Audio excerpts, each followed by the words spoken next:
تسبیح پھری پر دل نہیں پھریاں کی لینا تسبیح پڑھ کے ہوں علم پڑھا پر ادب نہ سکھیاں کی لینا علم نو پڑھ کے ہوں. میں پھر عرض کر رہا ہوں میرے بھائی میرے دوست دھیان سے بیٹھ کے میری بات سن.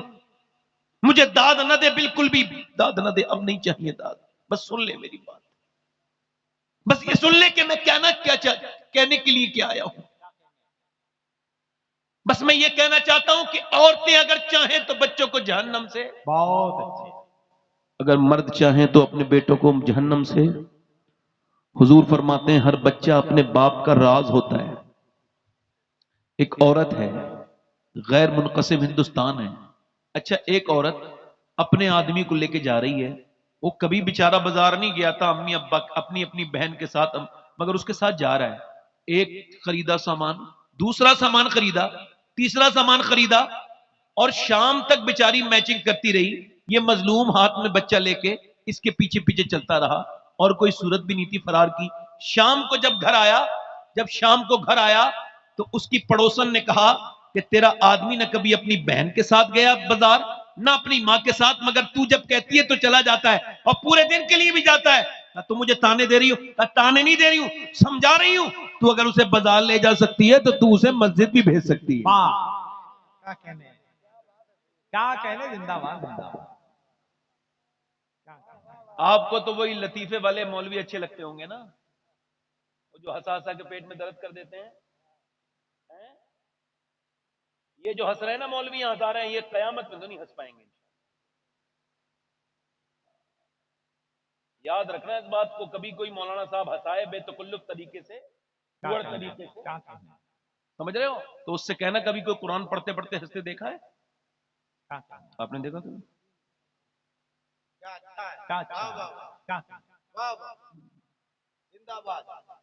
جو میں جانتا ہوں حضور نے فرمایا, میرے صحابہ تم جان جاؤ نا. ایک نوجوان ہنس رہے تھے, قہقہے لگا رہے تھے, انصاری نوجوان تھے. حضور گئے, فرمایا کیوں ہنستے ہو, اتنے قہقہے لگاتے ہو, کیا تم قبر کی منزل سے نکل گئے, کامیاب ہو گئے؟ فرمایا جو میں جانتا ہوں اگر وہ تم جان لو نا تو کم ہنسو گے زیادہ رو گے. اچھا اتنا تو سب جانتے ہیں. مولا علی فرماتے ہیں قیامت جب آئے گی تو آئے گی, مگر مومن کے لیے موت قیامت ہے. موت قیامت ہے. اگر عورتیں چاہیں تو مردوں کو اپنے بدل, مسجد, نمازی, جب ماں کا گستاخ بنا سکتی ہے تو کچھ بھی کر سکتی ہے.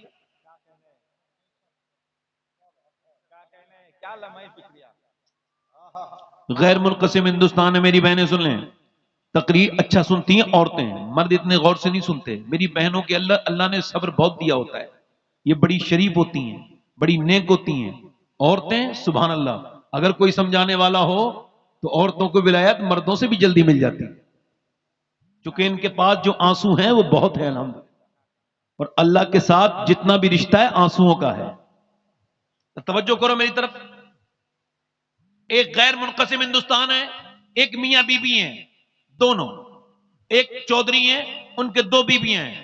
چودھری بڑا مالدار ہوتا ہے, پہلے چودھری ہر آدمی کو نہیں کہتے تھے, مالدار کو کہتے تھے. ہزاروں بیگہ زمین, 100 نوکر اس کے پاس, بڑی حویلی, نامور آدمی, دو بیویاں, تیسری شادی کر لی. تیسری بیوی ٹھیک مل گئی, کبھی کبھی بیوی ٹھیک بھی مل جاتی ہے, اس کو تیسری ٹھیک ملی. کیوں بتا رہا ہوں, کیونکہ تیسری نمازی تھی, اس کا باپ نمازی, اس کی ماں نمازی, اس کے بھائی نمازی, پورا بیک گراؤنڈ پورا نمازی ہے. اب یہ نمازی عورت اس کے یہاں پہ آئی تو اس کو گھٹن ہونے لگی. نہ کوئی نوکر نماز پڑھے, نہ چودھری خود نماز پڑھے, نہ اس کی دو بیویاں نماز پڑھے. اس نے سوچا نمازی کیسے بنانا ہے. اس نے کوئی تانے آنے نہیں دیے کہ تم نماز نہیں پڑھتی اور میں نماز پڑھتی ہوں, پوری زندگی اسی وجہ سے جہنم میں جائے گی, کہ تانے ہی دیتی رہی پوری زندگی. اس نے کوئی بدلا ہوتا نہیں اپنے آپ کو, اس نے وہ نہیں دیے کوئی تانے کہ کچھ پڑھی لکھی عورتیں اگر جاہلوں میں شادی کر کے آ جائیں تو پوری زندگی اسی وجہ جھگڑا کرتی ہیں کہ تم پڑھے لکھے نہیں ہو اور میں جو ہے پڑھی لکھی ہوں. بیچاری اپنی زندگی برباد کر لیتی ہے. وہ سمجھدار تھی, اس نے سوچا کہ نمازی کیسے بنانا ہے. کیا کہنے, جلد زور سے تو بولو یار. سبحان اللہ, نمازی, کیسے بنانا, نمازی اب اس نے سوچا کہ تو دیکھا کہ چودھری سوتا ہے، 3 بیویاں تھی چودھری کے، مگر سوتا تھا بیٹھک میں۔ اس نے دیکھا کہ چودھری کو دودھ لے کے جاتا ہے نوکر، اس نے کہا تم لے کے نہیں جاؤ گے بلکہ میں لے کے جاؤں گی دودھ۔ اس نے دودھ اس کے ہاتھ سے لے لیا، اس کو تھوڑا سا اسپیشل بنایا، اس کے اندر بادام شدام ڈال کے اور اس کو بہترین گرم کر کے سرخ کر لیا اور جا کے پہنچی، لیجئے چودھری صاحب دودھ۔ اس نے کہا میرے نوکر بھی پہلے بہت ہے اور میری 2 بیویاں وہ کبھی دودھ نہیں، آپ کیوں لے کے آئی ہیں؟ بولی میرے حضور نے فرمایا ہے اگر مخلوق میں کسی کو حکم دیتا کہ وہ مخلوق کو سجدہ کرے تو میں عورت کو دیتا کہ وہ اپنے مرد کو سجدہ کرے۔ آپ کا مقام اتنا بڑا ہے کہ میرے نبی نے آپ کے بارے میں یہ ارشاد فرمایا تو آپ کی خدمت میں کروں گی یا نوکر کرے گا؟ آپ لیجئے نا دودھ پیجئے۔ اسے بات اچھی لگی، اس نے دودھ پی لیا۔ جب اس نے دودھ پیا تو بولی میں آپ کے ذرا پاؤں بھی دبانا چاہتی ہوں۔ کہا کیوں؟ کہ اپنے گھر پہ ابا کے دباتی تھی، وہ دعائیں دیتے تھے، اب آپ کے دبانے ہیں۔ انہوں نے کہا ٹھیک ہے۔ اچھا کچھ لوگ پاؤں دباتے ہیں تو درد کر دیتے ہیں، ان کو پتہ نہیں ہوتا، کچھ لوگ پوائنٹ جانتے ہیں، یہ پوائنٹ جانتی تھی۔ اس نے پاؤں دبانے شروع کیے تو چودھری کو تھوڑا سا لطف آیا اور اس کو نیند آنے لگی۔ یہ بھی اٹھ کے بولی میں جا رہی ہوں چودھری صاحب اور آپ کو نیند آ رہی ہے، اگر آپ کہو تو فجر کی نماز میں اٹھا دوں۔ کیا کہنے، کیا کہنے۔ ایک تو چودھری، دوسرا مرد، تیسرا مالدار، 3 علامات تکبر کی۔ کہ تو مجھے سمجھائے گی؟ بھاگ یہاں سے، بے عزتی کر دی۔ ہماری آپ کی نظر میں بے عزتی ہو گئی۔ یہ کون سی بے عزتی ہے بھائی کہ جو گالی بکتا ہے اس نے بے عزتی کر دی، جو گالی سنتا ہے اس کی بے عزتی ہو گئی؟ یہ آپ نے کون سا حساب لگایا؟ آپ مجھے بتائیے بے عزتی کس کی ہوتی ہے؟ بے عزتا کون ہوتا ہے؟ بے شرم کون ہوتا ہے؟ جو گالی دے وہ عزت والا ہے یا جو گالی سن کے جواب نہ دے وہ عزت والا ہے؟ جلدی بولیے کون عزت والا ہے؟ بے عزتی کس کی ہونی چاہیے تھی اور ہوتی کس کی ہے؟ کیا کہنے، کیا کہنے، کیا کہنے، زندہ باد، زندہ باد۔ کسی نے مجھے گالی دی تو کتے نے اگر کاٹا تو کتے کے بدلے میں کاٹو گے؟ جب کوئی میرے ساتھ بدتمیزی کرتا ہے تو میں کہتا ہوں بھائی تم نے جواب نہیں دینا۔ یہ گھٹیا ہے، اپنے گھٹیا پن پہ تمہیں لانا چاہتا ہے، یہ گالی دے کے تمہیں اکسا رہا ہے، اپنے معیار پہ لانا چاہتا ہے۔ شبات حسین تم نے اس کے معیار پہ نہیں آنا ہے، بدتمیزی نہیں کرنی ہے، بالکل خاموش رہنا ہے، چونکہ ہم جانتے ہیں اللہ نے اس کو عزتیں نہیں دی جو مکے کے چوک پہ کھڑے ہو کے بلال کو گالیاں بکتا تھا۔ اللہ نے عزتیں اس ابو جہل کو نہیں دی، اللہ نے اس بلال حبشی کو عزت دی جس نے گالیاں سن کے اللہ کا ذکر کیا۔ نعرہ تکبیر، نعرہ رسالت۔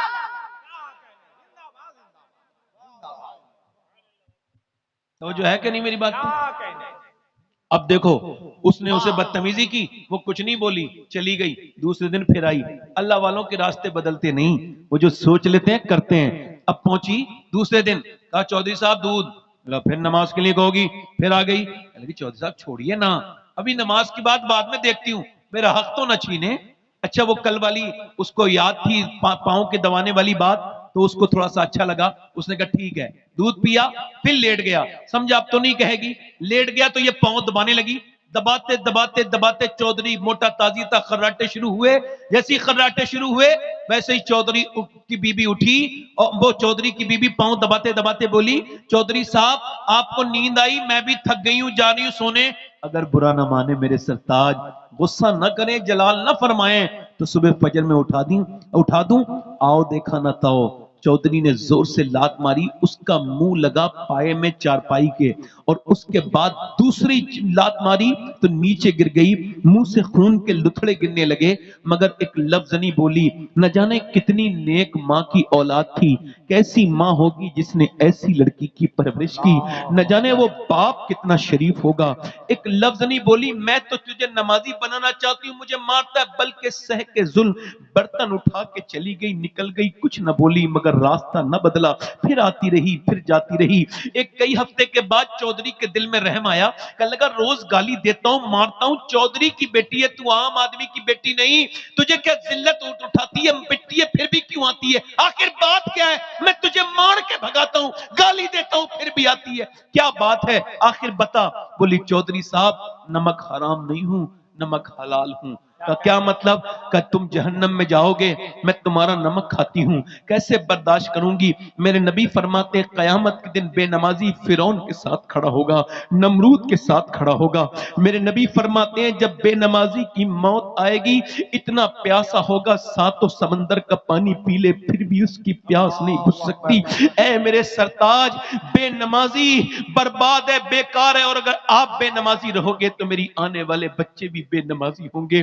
اب وہ جہنم میں جائیں گے، بس یہی سوچ کے آتی ہوں، تیری گالیاں بھی سنتی ہوں، تیری لاتیں بھی کھاتی ہوں، مگر تجھے نمازی بنانا چاہتی ہوں خدا کی قسم۔ اور کوئی لالچ نہیں۔ چودھری کی آنکھوں میں آنسو آئے، بولا تو صبح مجھے نہ اٹھانا، میں تجھے صبح اٹھاؤں گا چودھران۔ صبح کو اٹھا دیا، دونوں اٹھے، مگر آج جب مصلی عورت کا بچھا ہے تو ذرا لب سے باتیں کر رہی ہے، سر سجدے میں رکھ کے بولی مالک پٹی ہوں کتنی تکلیفیں اٹھائی ہیں، میں نے گالیاں سنی ہے، منہ پھٹا ہے، تو بہترین قدردان ہے، تجھ کو معلوم ہے میرے رب کہ میں کتنی تکلیفیں میں نے سہی ہیں، مگر میرے رب اگر میں کمزور ہوں تو بے پناہ طاقتوں والا ہے، میں کمزور ہوں، میری لاج رکھ لے۔ بڑی مصیبت سے اس نے سر جھکایا ہے، جھکانا اس کا کام ہے، اپنا لینا تیرا کام ہے، مالک دلوں کو بدل دے۔ ایسی روئی ایسی روئی ایسی، اللہ نے چودھری کا دل بدل دیا۔ پھر کبھی تہجد کی نماز بھی قضا نہیں ہوتی تھی، اس نے اپنے سامنے مسجد بڑی سی بنوائی،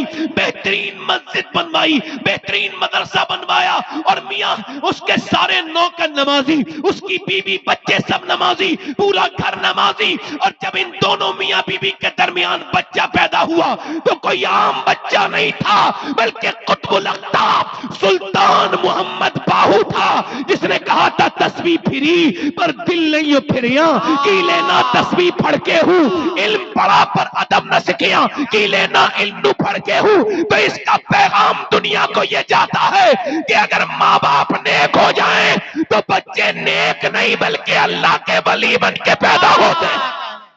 نعرہ تکبیر، نعرہ رسالت، جشن معراج النبی، مسلک اعلی حضرت۔ عورت نے کپڑے بنوائے، دنیا بھر کے کام کیے، مگر کبھی اپنے آدمی سے یہ نہ کہا کہ نماز کو چلا جا۔ وہ جو ہے ماں باپ سے دور ہونے والوں، میری طرف دیکھنا، ہلنا جلنا نہیں، دھیان سے سننا۔ اور بولوں یا ختم کر دوں؟ دل لگ رہا نہیں لگ رہا؟ ہاتھ اٹھا کے بتاؤ کتنے لوگوں کا دل لگ رہا ہے؟